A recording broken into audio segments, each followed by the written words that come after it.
All right, so I'm going to show two demos today. One is the flips on a switch, and I'm going to do that first because I'm pretty sure I won't crash the vehicle. And then the second one, I will do the Acro fencing in loiter, and if that goes well and we've got enough time, maybe I'll try it in Acro. I don't know, we'll see. So just a little bit about this demo. So the sort of the approximation that I've made with help from Leonard and others is that when the drone is in a stable hover, it's got 1 G of thrust. And so there's a configuration parameter that says how many G's of thrust you want to apply to get that initial burn.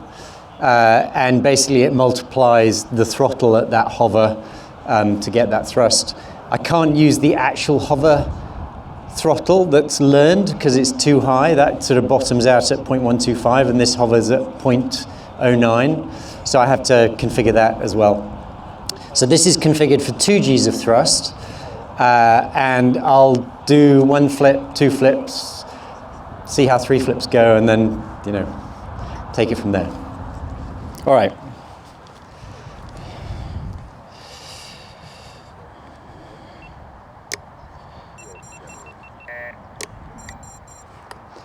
All right, I'm arming. Motors armed. So one of the problems with this is that the EKF seems to get very, very upset doing flips.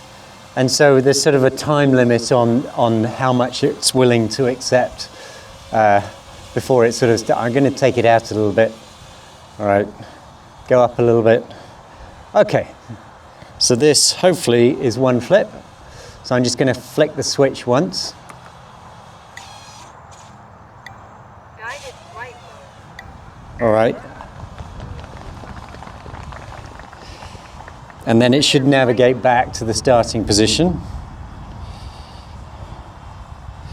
I can't actually read what my error message says. Okay, so we'll go up a little bit again. Try 2 flips.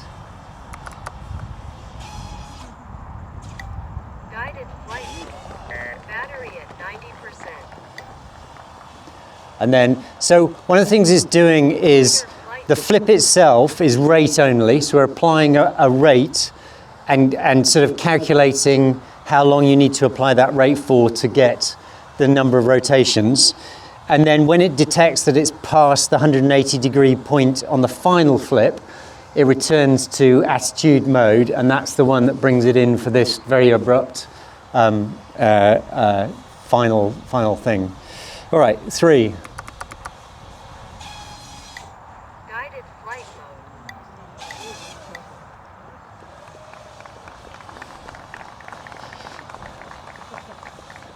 Loiter And do I dare fall before I switch to the other demo? Yeah. All right, here's 4. Guided flight mode. Loiter flight mode. No. And at that point, the EKF is very upset. So I'm going to bring it back, put a new battery in, and we'll try the other demo. So I have to reconfigure this. So the sprung-loaded switch I'm using is using my e-stop switch. So I have to switch those over.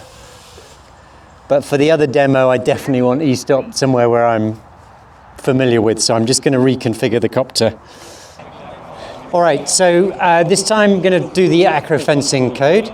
So I've set up a poly fence all the way around the field with a blip for the houses at the end. It's approximately where the fence is, and then the margin fence is set 40 meters in, which is kind of at the end, just beyond the end of the landing pad. So what I'm going to have to do is walk out beyond the margin so I can take off, otherwise it just kind of spams me the whole time. What I'll do is I'll fly in, well, I'll take off. You'll see it does the auto takeoff. I'll then fly towards this boundary over here, and hopefully it should flip me around, put me back into the field, and we'll do that a few times. Can you see, is the video coming out on the screen? So you should be able to see what I see in the FPV goggles. Okay, so I'm in loiter, which you can see. I'm going to, yeah.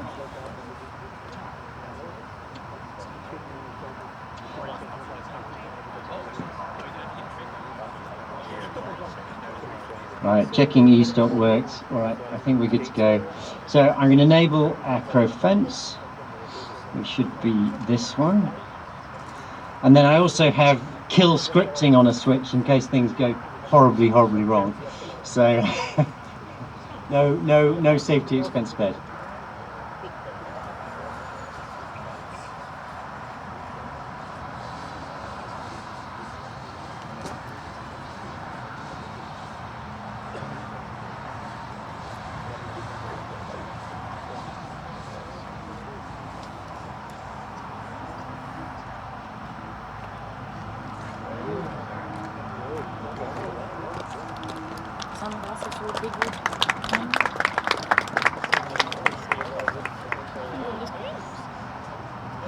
Alright, he's coming around to try again.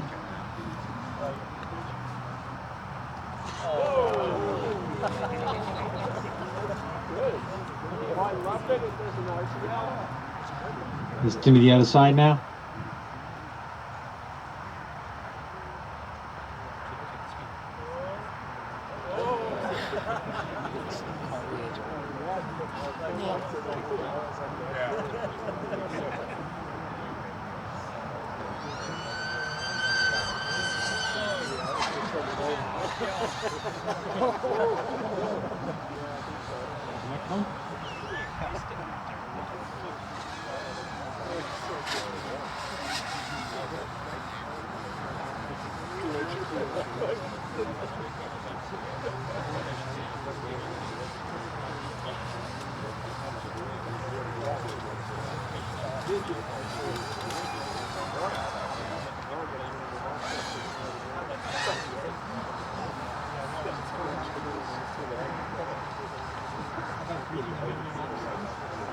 Yeah, just breached the minimum altitude fence just now.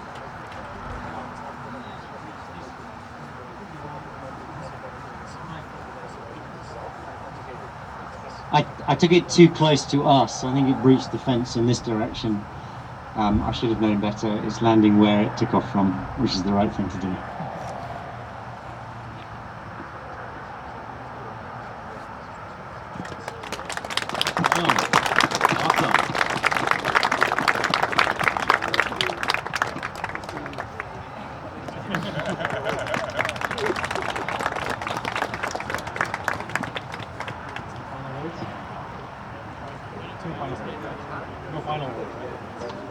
I would just say finally you could see there was an EKF lane switch at the end there, and the EKF was very unhappy as it came in, and that was why we were sort of getting it going around like that. So this is slightly the problem with this is you've got a very good GPS, you've got a very good compass. The EKF has got to be very happy, and even then it feels a bit like you're sailing quite close to the wind. But you know, I've shown it can be done. So more hacking to do, but I'm quite pleased with that result. Thank you.